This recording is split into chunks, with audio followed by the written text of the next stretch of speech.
और कहना क्या? अरे भवनवा के भाग जागल हो, अरे जुग जुग जिया तो ललना भवना के भाग जागल हो। ललना लाल होई फुलवा के दीपक मनवा में आस जागल हो। ललना लाल होई फुलवा के दीपक मनवा में आस जागल हो।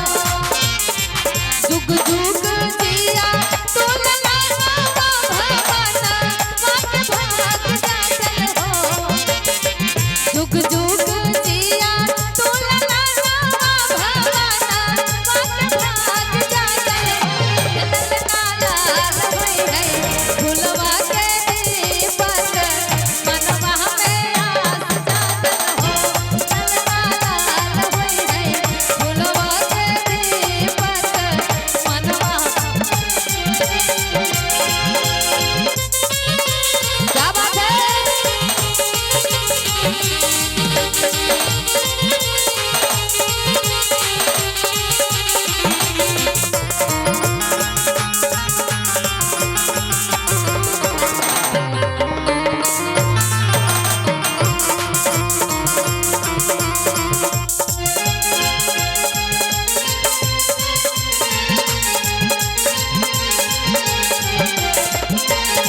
और शिवांश बबुआ के लिए कहना क्या?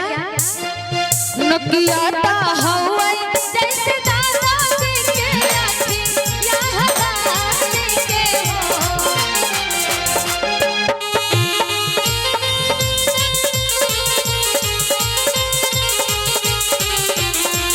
नकियाता हवाई जैसे दादा जी के आखी यहाँ दादी के हो। ललना मुहावा जनवा सुरु जावता सगर होला तोर भइले हो। ललना मुहावा जनवा सुरु जावता सगर होला तोर भइले हो। क्या बात है? आजू के दिन वासुहावन रतिया निभावन हो। आजू के दिन वासुहावन रतिया निभावन हो। भैया दीदिया के भोरिया जाना माले कोलवा बड़ा सुंदर हो।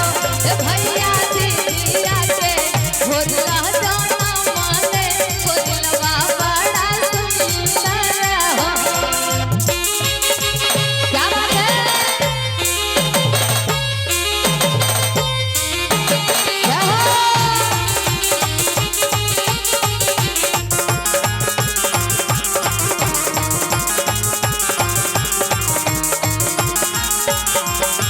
और शिवांश बबुआ के लिए कहना क्या? कि चुटुर चुटुर चवना। इनके पापा है। अच्छा आपके साथ जाते हैं ये बच्चा आपका बेटा है? भाई का लड़का तो पापा है, आप बड़े पापा हैं। क्या बात है? और कहना क्या? कि चुटुर चुटुर चवना अब फुदुर फुदुर खेलना जीते रहे। ये शिवांश बबुआ के लिए शोहर है। आप थोड़ा सा इधर आ जाएंगे बबुआ को लेकर, क्योंकि यहाँ पहुंचने के बाद सीटी दे रहा है। और बबुआ उधर कैमरे में दिखाते रहिए कि चुटुर चुटुर चवना या फुदुर फुदुर खेलना जीते रहो। आए हाय जीते रहो। बहुते तोहर दूध पियाना जीते रहो। अभी तोहर दूध पियाना जीते रहो। चुटुर चुटुर चवना या फुदुर फुदुर खेलना जीते रहो। चुटुर चुटुर चवना फुदुर फुदुर खेलना जीते रहो। आए हाय जीते रहो। बाबी तोहर दूध पियाना जीते रहो। बाबी तोहर दूध पियाना जियत रहा बाबू तोहर दूध पियाना जियत रहा। क्या बात है?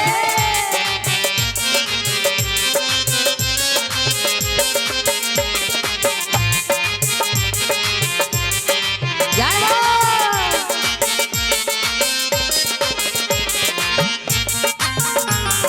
जियते रहो भाभी तोहर दूध पियाना जियते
मम्मी से और क्या।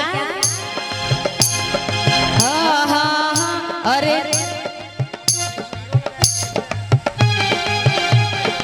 जी बिल्कुल। आप भैया नाम बता के जाइए। ये भैया की तरफ से पूरे पूरे 1 रुपए का प्यार स्नेह आया है। भैया को प्रणाम करते हैं और उनका कहना है कि जो हम पहले स्टार्ट किए थे अंजनी के लाल वो गीत पूरा हो जाए बजरंगबली का। आइए और कहना क्या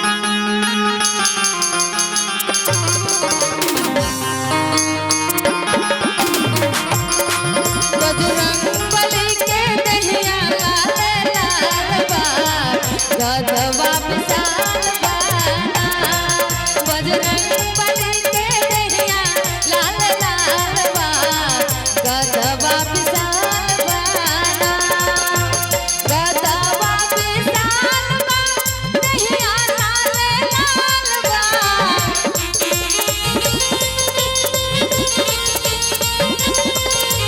गदवा विशाल बा हो दहिया लाल लाल बा बजरंगबली के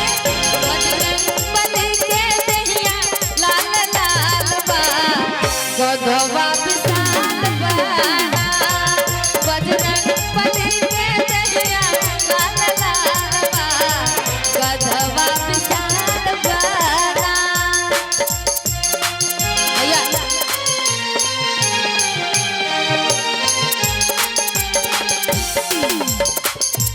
आइए प्यारी सी गीत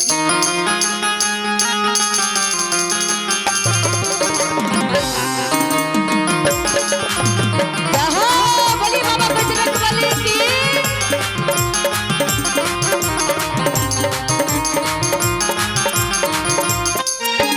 राम जी के दूत भले अंजनी के पूत हो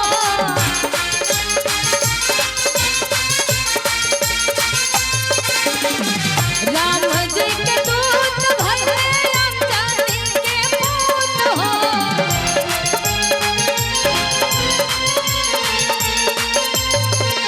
अंजनी के पूत सुना अंजनी के पूत हो भैया हो। और देखिए आदरणीय हमारे भैया और देखिए रमेश यादव साहबलाल भैया वीडियोग्राफी की तरफ से ये हमारे साहबलाल भैया के अनुज है छोटे भाई है और इनके तरफ से पूरे पूरे 501 रुपए का प्यार स्नेह आया है। और हम आप सबसे विनम्र निवेदन करेंगे कि हमारे साहबलाल भैया बहुत अच्छे कैमरामैन का पूरा सेटअप है। आप लोग हमारे साहबलाल भैया से जरूर संपर्क करेंगे। उनकी तरफ से 501 रुपए का प्यार स्नेह। एक बार जोरदार ताली हो जाए आप सबके बीच में। और कहना क्या कि राम जी के दूत भले अंजनी के पूत हो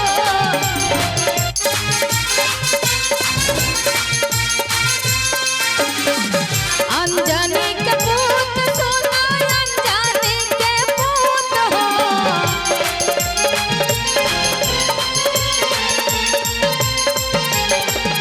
तो माथे चंदन सोहे माथे चंदन सोहे तहरे लाल लाल बा गदवा विशाल बाना बजरंगबली के दहिया लाल लाल बा गदवा विशाल बाना।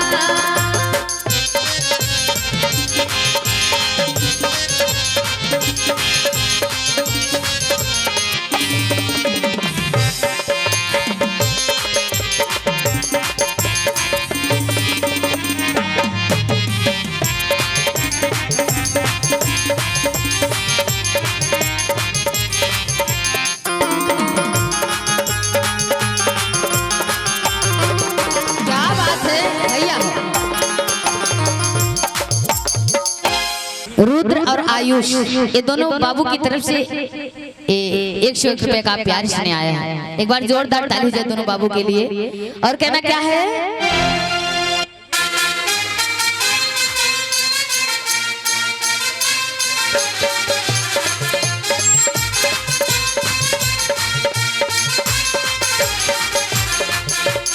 और कहे क्या अरे लंका में गई नी जाके सिया सुधी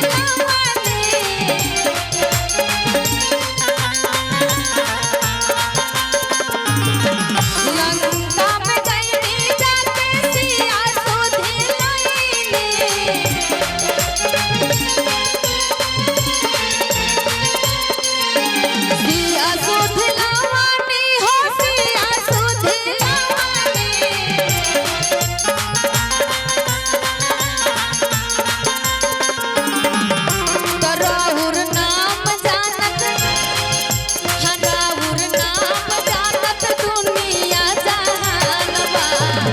गधवा विशाल बाना काउर नाम जानत तुम्ही यहाँ जहान बा गधवा विशाल बाना बजरंग बली के दैया लाल लाल बा गधवा विशाल बाना बजरंग बली के दैया लाल लाल बा गधवा विशाल। और ये हमारे भैया जी नाम नहीं बता रहे हैं।